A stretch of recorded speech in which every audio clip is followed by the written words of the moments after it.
See what happens to a Yahoo boy in Ibadan, Pali. Daniel, a brilliant and gentle boy from a Christian family in Ibadan, was once a shining star. He loved God and was dedicated to his faith. However, when he entered Ibadan Polytechnic, everything changed. As he navigated his new environment, Daniel was met with ridicule and bullying. His course mates mocked his simple clothing, calling him Ankara boy. They flaunted their expensive phones, making Daniel feel inadequate with his small, outdated device. But Daniel's mother had always taught him to be content with what he had. Don't compare yourself to others, she would say. Be satisfied with what God has given you.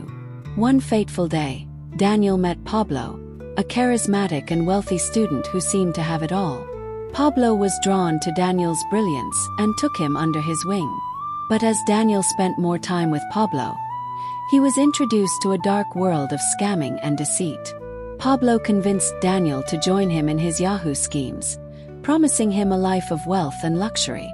Daniel, tempted by the promise of easy money, slowly began to abandon his faith and values. As Daniel became more entrenched in Pablo's world, he started to smoke and drift away from his godly friends and family.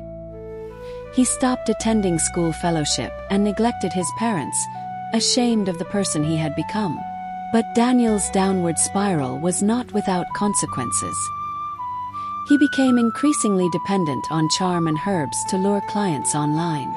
And it was on one of these occasions that he was caught by the police. Daniel's phone was seized, and he was arrested and thrown into prison. The bail was set at 2 million naira, an amount his poor family could not afford.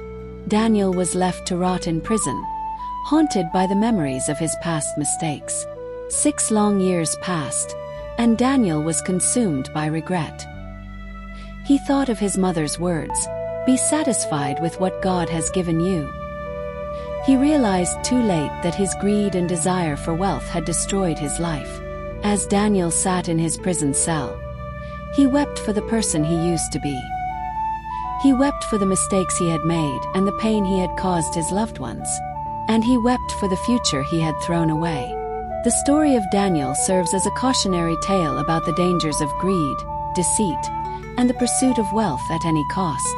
It highlights the importance of staying true to one's values and faith, and the devastating consequences of abandoning them.